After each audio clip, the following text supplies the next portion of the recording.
जब परम पूज्य गुरुदेव हमारे सामने खड़े थे और मैं अभागन उन्हें ना पहचान पाई ना उनकी लीलाओं को समझ पाई। आइए जानते हैं इस संस्मरण में कैसे। सन 2009 ईस्वी की गुरु पूर्णिमा के दिन अपने पति और बेटे के साथ मैं हरिद्वार पहुंची। 2 कुली को साथ लेकर हम तीनों प्लेटफॉर्म से बाहर आए। सड़कों पर सन्नाटा छाया हुआ था। जगह जगह सेना के जवान तैनात थे। हमारे बाहर निकलते ही सेना के एक गश्ती दल ने रोक कर कहा, शहर में धारा 144 लागू है। एक साथ 5 लोगों का घर से निकलना मना है। तुरंत वापस जाओ वरना गिरफ्तार कर लिए जाओगे। पर हमारा शांति कुंज पहुंचना बहुत ही जरूरी था। हमें अगले दिन से आरंभ होने वाली विशेष साधना के लिए उसी दिन संकल्प लेना था। पति और बेटे को वहीं छोड़कर मैं सड़क की ओर बढ़ी। पतिदेव ने टोका, कहाँ जा रही हो? मैंने कहा, आगे जाकर देखती हूँ, शायद कोई सवारी मिल जाए। मेरा जवाब सुनकर वे मुझ पर बरस पड़े। तुमने सुना नहीं कि धारा 144 लागू है? यहाँ कोई तेरा बाप बैठा है जो तुझे ले जाएगा। मैंने तमक कर कहा, हाँ है ना बाप, वही तो ले जाएंगे। बाहर निकलकर काफी देर तक खड़ी रही पर कोई सवारी नहीं मिली। मैंने घड़ी देखी, 20 मिनट बीत चुके थे। शाम होने से पहले पहुंचना जरूरी था। कुछ देर और रुकी तो संकल्प का समय निकल जाएगा। यह सोचकर मुझे रोना आ गया। हे गुरुदेव, अब क्या करूं?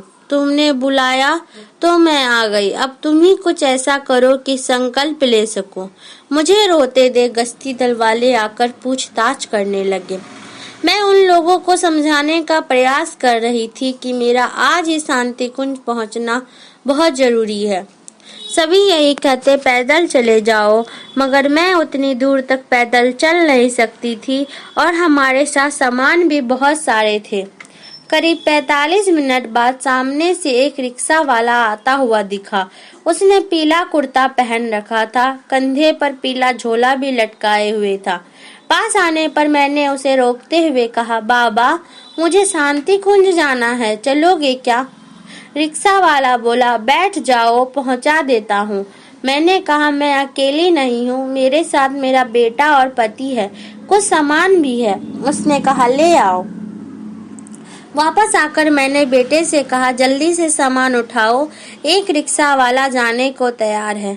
इतना सुनते ही मेरे पति बेटे से कहने लगे, तुम्हारी माँ तो पागल हो गई है। धारा 144 में रिक्शे वाले को कौन जाने देगा? इतने में रिक्शा वाला भी हमारे पास आकर बोला, चलना है तो चलो, नहीं तो मैं जा रहा हूँ। मैंने इन दोनों से कहा, कोई जाए या ना जाए, मैं तो जाती हूँ। कोई रिक्शा पर बैठने के बाद वे दोनों भी सामान के साथ आ बैठे। रिक्शा अभी थोड़ी ही दूर चला था कि गश्ती दल वाले सामने से सामना हुआ।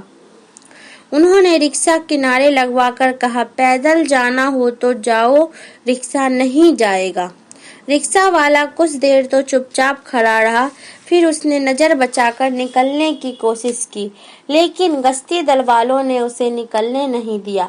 जब 3 बार ऐसा ही हुआ तो उसने सिपाहियों से कहा, अब तुम लोग हाँ कहो या ना कहो, मुझे तो इन्हें शांति कुंज ले ही जाना है।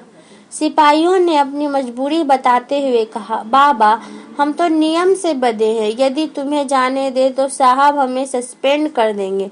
रिक्शे वाले ने कहा, तुम्हें कोई सस्पेंड नहीं करेगा। कहाँ है तुम्हारे साहब, ले चलो मुझे उनके पास। एक सिपाही रिक्शे वाले को साथ लेकर अंदर गया।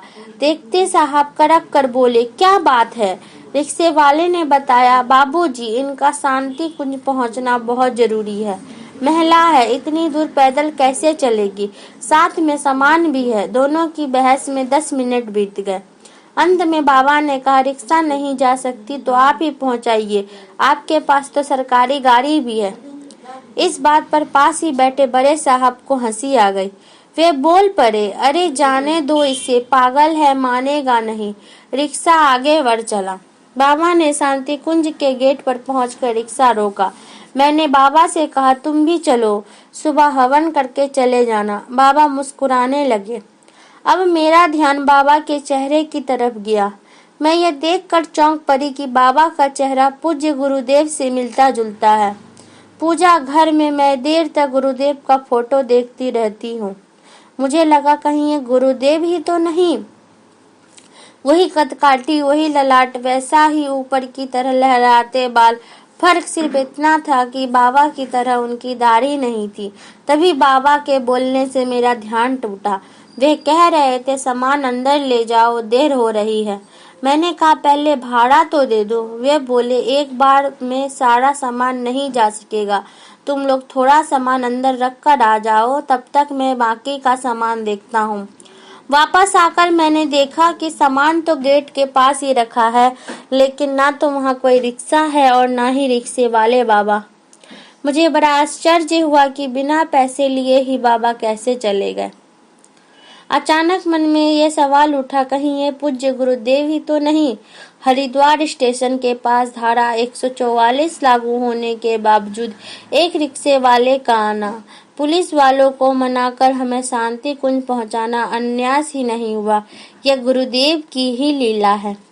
बात समझ में आते ही मैंने दोनों हाथों से सिर पीट लिया।